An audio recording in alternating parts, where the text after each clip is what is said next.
सांगितलं त्या बरोबर.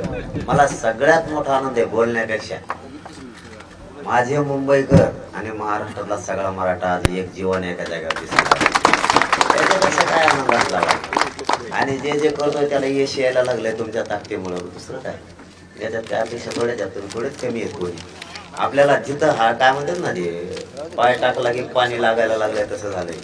सध्या मराठी ताकदीने एक झाली, त्याच्यापेक्षा काय आनंद आहे. आणि आपल्याला पोरांनी इथे मिळून आता ट्रॅक्टरला तरी आणि मुख्यमंत्र्याच्या पण आणि अजितदादांच्या पण, मग यांच्या बारामतीचं घर असू त्यांचं नागपूरचं असू, हे सगळे पॅक करणार एकाला जरी त्रास दिला. कारण आमच्या पोराच येते त्याच्यात येत कपडे धान्य, आणि ते तुम्ही अडवायला म्हणजे मुख्यमंत्र्याच्या घराला सुद्धा सुट्टी नाही येतो. आणि आपण जे बोलतो ना ते करतो. सुविधा सुनिधा नसू जाणार म्हणलं की जाणार, त्याची काळजी करू नका, भेऊ नका. त्यांना धन महाराष्ट्रातले मराठी मुंबईकडे चला, काय होत नाही. कशाला आहे ते हे आता हे किती एक झाले याच्यावर बघा ना. मला वेगळा आनंद आहे. आता मुंबई एक झाली, सगळा महाराष्ट्र एक झाला. मुंबई पहिली एक होती याचा अर्थ असा नाही. मुंबईत सभा झाल्यात आपल्या 2-3, मुंबईत एवढ्या सभा होत नाहीत तेव्हा. एवढ्या सभा झाल्यात म्हणजे मुंबई एकच झालेली पहिलीच. परंतु आता आणखीन त्यांच्यावर जिम्मेदारी मोठी, इतका समाज करोडो तिथं जातोय. हे पेललं ना त्यांच्या खांद्यावर त्यांनी, म्हणजे ही साधी शक्ती नाही झाली राज्यासाठी देशासाठी आजचा संधी. तर मग आता कोणाला काही बोलायचं का आणखी काय नाही. गोरगरीब मराठा यांच्या लेकरासाठी जे आपण हा संघर्ष उभा केलाय, या संघर्षासाठी तुम्ही ताकदीनं उभा राहायचा शब्द मुंबईतील सर्व मुंबईकरांनी दिलाय, मराठा बांधवांनी दिलाय. त्याबद्दल आम्ही सगळा 6 कोटी मराठा समाज तुमचं कधी ऋण विसरणार नाही. एवढे वेळेस लेकराच्या पदरात आरक्षण टाकू लागा हीच आमची आग्रहाचा हट्ट तुमच्याकडे. आणि आपण ही बैठक आता ब्रेक झाल्याच्या नंतर संपली असं म्हणूया. आणि कोणीतरी बांधव आता म्हणले बेस तुमच्याकडे ठेवा. हो कशाला म्हटलं 5-7 दिवस माझ्याकडे मी वाकडा होऊन पडतो. काय त्याच्यात काही नाही. ते फक्त त्यांच्याशी बोलायसाठी लागतं, बरोबर का? त्यांच्याशी बोलायसाठी लागतं नाही. त्याचा नाद मला बी नाही नाचता ना. मी मनानेच गेलो असतो, इकडे तिकडे हिंडलो असतो. तो गाडी करा हिंडलो तो मी गाड्यात पावसात. माझं दुखत होतं 2 दिवस. मला आंबेजोगाईत ऍडमिट केलं. माझ्या जागेवर कुणी बी असताना माझी पाटण्या सुट्टी. दुसऱ्या दिवशी म्हणला असता कार्यक्रम रद्द करा, आपण नंतर घेऊ. कारण इतकी ताप मला उभा सुद्धा राहता येत नव्हता. 5 मिनिटाच्या पुढे उभा राहिलं डायरेक्ट चेक करून पडत होतो. तरी 2 दिवस कार्यक्रम गेले. म्हणजे जातीपेक्षा स्वतःला बी मोठा नाही मानलं. त्याच्यामुळे ते मीडियाची हाऊस नाही, पण ते लागतंय जरा त्यांना ठेकायला आणायला. आणि एवढी साथ दिली, खरं सांगतो मी आमचे कौतुक करतो मी या मीडियावाल्याचं. एवढे भयान साथ दिली आम्ही की मरणाचं लावून धरलं. आरक्षणात त्याचं सुद्धा श्रेय लय मोठं राहणार आहे. त्यांना आम्ही सफारीत घ्यायच्या ठरल्यात, अंगात घालायच्या. याचं आरक्षण मिळालं की सगळ्याला एक सफारी घेऊन द्यायची. सफारी म्हणजे अंगात घालायची नाही. आपण त्याने त्यांना बोलवा की करतो आपण ती लय मेहनत घेतली ते. धन्यवाद. आपलं काय असं काय म्हणाल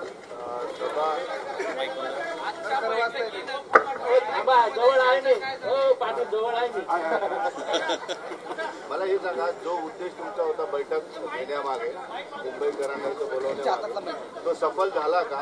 कारण बऱ्याच गोष्टीबद्दल तुम्ही काल सुद्धा बोलला होता, मात्र तो उद्देश सफल झाला पाहिजे. कशी झाली पाहिजे? नाही, सफल हा उद्देश बैठकीतून 100% सफल झालेला आहे की मराठा समाजाला हमी दिली आणि ते महाराष्ट्रात आंदोलन करणाऱ्या मराठ्यांच्या पोराच्या पाठीशी उभा राहिले नाही, असं कधी झालेलं नाही. मुंबईकर इतक्या ताकदीनं धावून आला. म्हणजे तुमचा प्रश्न ही बैठक सफल झाली का, तर इतकी सफल झाली की मुंबईतला कानाकोपऱ्यातला मराठा समाज इथं आलाय. तुम्ही यांची होणारी बैठक फक्त बघा. आता हे बैठक बघूनच सरकारचे डोळे पांढरे होणार आहेत.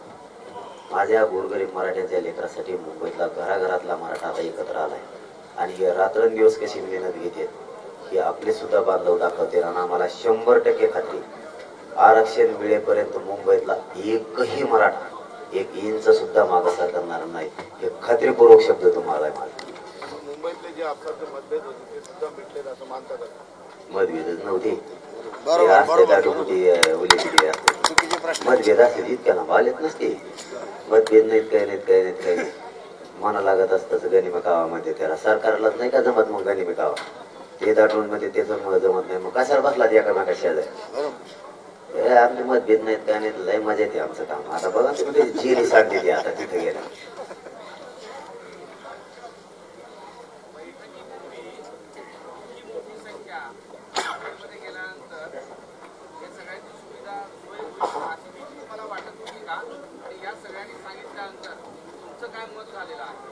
हे 100% जाणाऱ्या सगळ्या मराठा समाजाची सोय करण्याची क्षमता यांची सगळ्यांनी आतापर्यंत कधीच कमी पडलेलं नाही, पुढे सुद्धा पडणार नाही कधीच.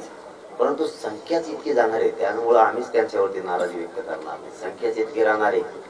आमचे 2-3 प्रॉब्लेम आहेत तेवढे खूप जास्त नाहीये, बाकीचे जे ते भरून पुरणार आहेत. महाराष्ट्रालाच 2 करोड मराठा 3 करोड मराठ्यांना तर सहज ते पुरू शकते सगळं. परंतु काही काही गोष्टीला ते सुद्धा पुरणार नाही. त्या गोष्टी फक्त सरकारकडे आहेत. आम्ही तेवढी ते आम्हाला पुरवली बदल.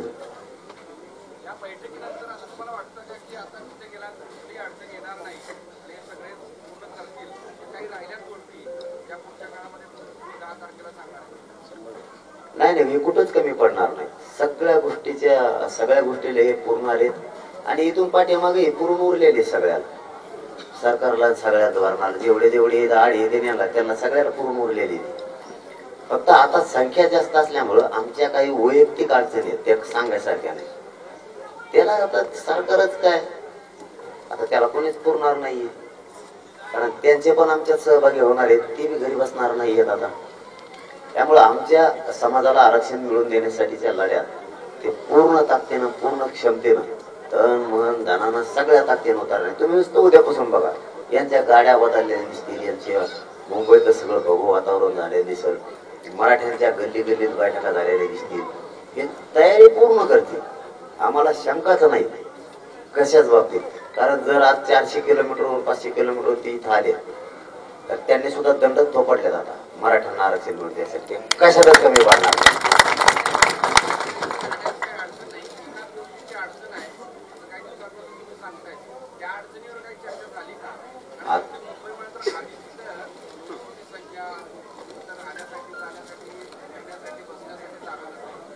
नाही आता ते त्या समस्येसाठी डोंगर शोधतोय. हो ना, तीच प्रॉब्लेम आहे आमचा ना. आता त्यांचा प्रॉब्लेम तेच आहेत, त्यांना ते आमच्यातच आहेत. आम्ही दोन्ही मिळून ठेवू, पुन्हा ते जाऊन बसायचं. आता त्याला काय पर्याय, ते व्यवस्था केल्यावर आम्ही पुढे बसत असतो. ते आमचं ठरलेलं त्यात काय बदल येतो, त्याचं ठरलेलं. आम्ही आता ट्रॅक्टर घेतले सगळे संघ, आम्ही आमच्या हिशोबाने बऱ्याच गोष्टी करणार आहेत. महाराष्ट्रातल्या सगळ्या मराठा बांधवांना माझी आज या बैठकीच्या माध्यमातून पुन्हा एकदा विनंती आहे, कोणीच घरी जायचं नाही. लेकराला मोठं करायसाठी सगळ्यांनी घराच्या बाहेर पडायची. हारपारचं शेवटचं आंदोलन आहे मुंबईत. करोडोच्या संख्येनं मराठ्यांनी मुंबईकडे धडक मारायची. कोणीही कोणाचं वाहन अडवलं जाणार नाही, कोणाचं ट्रॅक्टर अडवलं जाणार नाही, कोणी भ्यायची गरज नाही, कोणाच्या किशेला सुद्धा भ्यायची गरज नाही. तुमच्या पोरापेक्षा मोठं तुम्हाला काहीच नाही. म्हणून सगळ्यांनी सगळ्या तयारीनं मुंबईकडे चालायचंय. आणि मराठा समाज तयारी करतोय. आज पुन्हा एकदा महाराष्ट्रातल्या मराठा समाजाला पुन्हा एक विनंती की उद्यापासून सगळ्यांनी तालुक्यात जिल्ह्यात बैठका घ्यायला सुरू करा. आणि तालुक्यात आणि जिल्ह्यात झाले की गावाचे गाव पिंजून काढा. गावागावात बैठका झाल्या पाहिजेत, ही विनंती मी या पत्रकार परिषदेच्या माध्यमातून मराठा समाजाला करतो.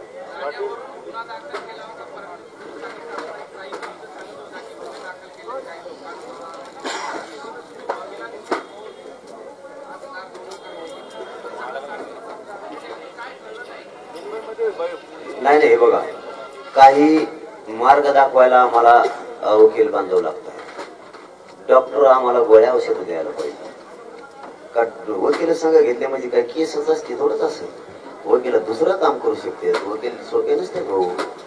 त्यांना इतके मार्ग माहीत असते म्हणजे काय, त्याच्यासाठी थोडी तयारी केली आम्ही फक्त आमच्या पद्धतीनं आरक्षण जिंकण्यासाठी आम्ही सज्ज आहे. आणि मुंबईतला मराठा जो उद्या सकाळपासून सज्ज झालाय त्यांचं मनापासून कौतुक करतोय आम्ही, मनापासून. किती सगळ्या ताकदीनं मराठा मुंबईतला मुंबईकर म्हणून आज एकत्र आलाय. पक्षीय संघटना गटतट सगळं सोडून खरोखर महाराष्ट्रातल्या मराठा समाजाच्या वतीनं आम्ही त्यांचं जाहीर कौतुक करतोय, सगळ्याचं जाहीर. काल तुम्हाला विचारलं होतं की तुम्ही मुंबईचे लोक वेशीवर बोलवताय, तुम्ही इकडून जाताय, तुम्हाला आजही शंका वाटते की एवढा मोठा मराठा समाज एकत्रित येतोय, तुम्हाला बॅकअप लागेल, तुम्हाला अडवलं तर मुंबईच्या लोकांनी यावं, सरकार खरंच अडथळा करेल असं वाटतं?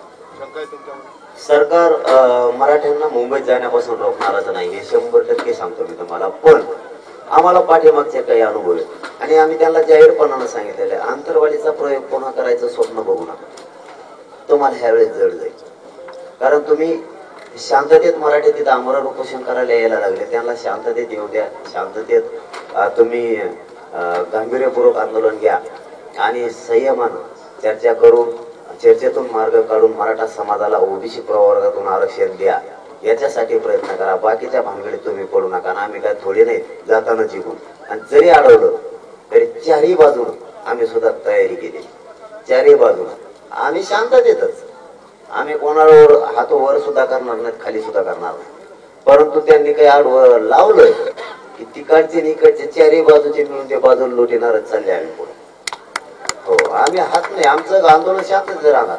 पण आम्ही पण चारही बाजूला तयारी केलेली. त्यांनाही मुंबईत घुसल्यावर कळलं आम्ही तयारी कशी कशी केली आणि संख्या आधी कमी होती, नंतर वळत वळत कसं काय गेली हे त्यांच्या दमादमाने लक्षात येतं. आणि तुम्ही आता तयारी करताना बोललं की जवळपास 1.5 महिन्याची तुम्ही तयारी करताय. 1.5 महिने तुम्हाला वाटतं शक्य आहे मुंबईमध्ये जाऊन राहणं? ते सरकारनं ठरवायचं. आम्ही 6 महिने राहायची तयारी आणि मागं गाड्या लावून ठेवल्या. म्हणजे तिकडचं आमचं धान्य संपलं की मराठा समाज जिकडून सगळं खायचं प्यायचं साहित्य घेऊन येणार आहे आमचं. आम्ही आता माघारीच येत नाही. हे शेवटचं आहे. आता त्यांनी ठरवायचं आर्थिक राजधानी आहे का मुंबई आहे, इथलं जनजीवन होऊ द्यायचंय की नाही द्यायचंय, त्यांना फटका बसतोय का नाही बसतोय हे त्यांनी ठरवायचं. एका क्षुल्लक कारणासाठी याला क्षुल्लकच म्हणते. कारण मराठा आरक्षण हे मराठा समाज ओबीसीत असताना देत नाहीत तुम्ही. एक साधा शासन निर्णय करायचा आहे आणि त्यालाही नोंदी शासकीय, म्हणजे कायद्याच्या चौकटीत जाणारे सगळे निकष मराठ्यांनी पार केले तरी तुम्ही देत नाहीत. मग आता तुमच्या मुंबईचं काय होणार आहे किंवा तुमच्या सरकारचं काय होणार आहे त्याच्याशी आम्हाला नाही देणं घेणं. आमच्या पोरांचं भविष्याचं काय व्हायला लागलं याच्याशी आमचं देणं घेणं आहे. तर पुढे तुम्ही हे पण सरकारला धमकी देता की दूध पालेभाज्या धान्य सगळं बंद करू. त्यांनी मुंबईकरांचा काय दोष आहे? त्यांनी जर आमचं डिझेल आमच्या गाड्याला नाही दिलं, त्यांनी जर आम्हाला गॅस घेऊन नाही दिले वाटाने, आमचे नेट बंद केले, आम्हाला काय तेल मीठ घ्यायचं दुकानं बंद केली, आम्ही काय पर्याय करायचा आहे? बिगर डिझेलवर गाड्या चालायची तयारी केली आहे. हे कोणालाच माहित नसतं. ते जर डिझेल बंद केलं ना, आम्ही इतके नमुने येतं. बिगर डिझेलाच्या गाड्या जर तुम्हाला तिथे गेलेले तिथून पुढे, त्यांनी जर गॅस बंद केले तर आम्ही लाकडच चाललेली संघ. आम्ही चुली पेटीणार 3-3 इटा घेतल्यात आम्ही. कोणी की थोडी कोणी झाली भाजी भाकरी सुरू आम्ही. हा, तुम्ही पण तुमचं दूध बंद होणार. आमचा मायबाप शेतकरी मराठा तुम्हाला दूध नाही देणार, भाजीपाला नाही देणार. आम्ही इकडे त्याचं तूप करू दही करू पण तुम्हाला देणार नाही. तुम्हाला बाजरी गहू खायचेच नाही तुम्ही, ते बी देणार नाही. सोयाबीन बी खायचे नाही तुम्ही. डाळी दुळी आम्ही बंद करून टाकणार सगळ्या. तुम्हाला डाळी दुळी नाही खायचे. तुम्ही काय करायचं, ते टोपल्याच्या काड्या काढायच्या त्याच खायच्या. तुम्हाला चान्सच नाही दुसरा. तुम्ही बघा मग आम्ही बी काय करतोय. तुम्ही आम्हाला तसा त्रास द्या तसा तुम्हाला त्रास होणार.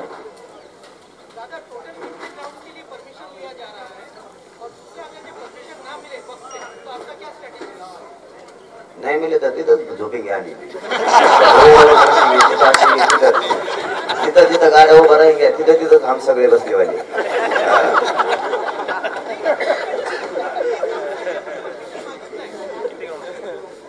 काय मुंबईमध्ये जेवढे ग्राउंड आहेत तेवढे, पण आंदोलनाच्या आसपासचे जेवढे तेवढे पण मागितले. तुम्हाला त्या अधिकृत 10 तारखेच्या नंतर सगळी माहिती मिळेल कोणते कोणते झाले. तसंच जाऊन बसणार. नाही मिळत म्हणजे काय, मुंबई आमची नाही काय, त्यांची काय एकटेच काय. नाही बसून दिलं तर म्हणजे काय, मुंबई महाराष्ट्रातली सगळे दुनियातील येते, परदेशातले सगळे दुनियातले लोक आहेत काळे पांढरे. आम्ही काय महाराष्ट्रातले, आम्हाला बघून द्यायचं नाही का कोणाचं घर कसं आहे, इमान कसं आहे, कोणाच्या कंपन्या कशा आहेत, मंत्रालय कसं असतं, मंत्री कुठं झोपवतो, समुद्राच्या कडीला काय काय असतं आम्ही बघायला नाही का. आम्ही बघायला यायला पाहिजे ना. आमची मुंबई ते सांगा तुम्ही महाराष्ट्रात जातो आसामला राहायला. मग आम्ही दादा, तुम्ही आता मुंबईला जाणार आहे. या पायी मोर्चा दरम्यान एखादी घटना घडली, जाळपोळ झाली किंवा कोणी या आंदोलनामध्ये घुसण्याचा प्रयत्न केला, त्याला जबाबदार सरकार. आम्ही करणारच नाही. आम्ही का मागे जाळपोळ केली काय? त्याच्या पाहुणे झाटे त्यांनी जळीलं, मराठीत लोक दिले ते जे ते करीन त्याच्याच गाड्यात गुंतणार आम्ही, तिकडे त्याच्याच गाड्यात गुंतणार नाही. कारण आमचे लोक शांततेत चाललेले रोड. त्या जाळपोळीचा आमचा काही संबंध नाही. ते काढायचं सुद्धा नाही सरकारने फिरून, फक्त जाऊ द्यायचं. त्यांनी किंवा मग 20 तारखेच्या आत त्यांनी संयमानं मार्ग काढायचा, तोडगा काढायचा. पण कायदा पारित केलेला चर्चा सोसते नको, ते 7 महिने तेच लपड होतं, आता बंद.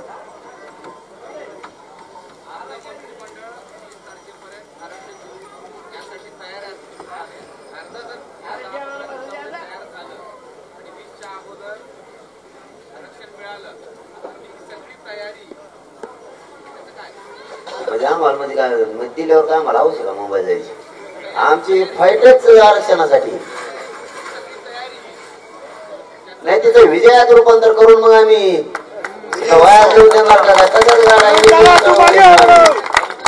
विजयात रूपांतर होणार तिचं, असं कसं? पण सरकारनं मराठा समाजाचं आरक्षणाचं आंदोलन ही गांभीर्यानं घ्यावं, ही सरकारला आमची मनापासून मराठा समाजाच्या वतीनं महाराष्ट्रातल्या विनंती आहे की तुम्ही गांभीर्यानं घ्या.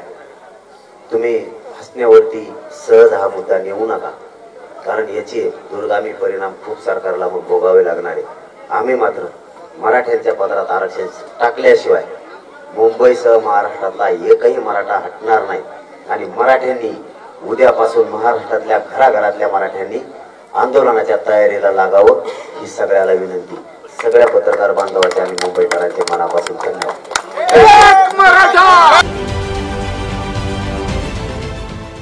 देश विदेशातील प्रत्येक घडामोडींचे लाईव्ह अपडेट मिळवण्यासाठी आता साम टीव्हीच्या सर्व सोशल मीडिया प्लॅटफॉर्मला लाईक, फॉलो आणि सबस्क्राईब करा. तसंच सर्व नोटिफिकेशनसाठी बेल आयकॉन प्रेस करायला विसरू नका.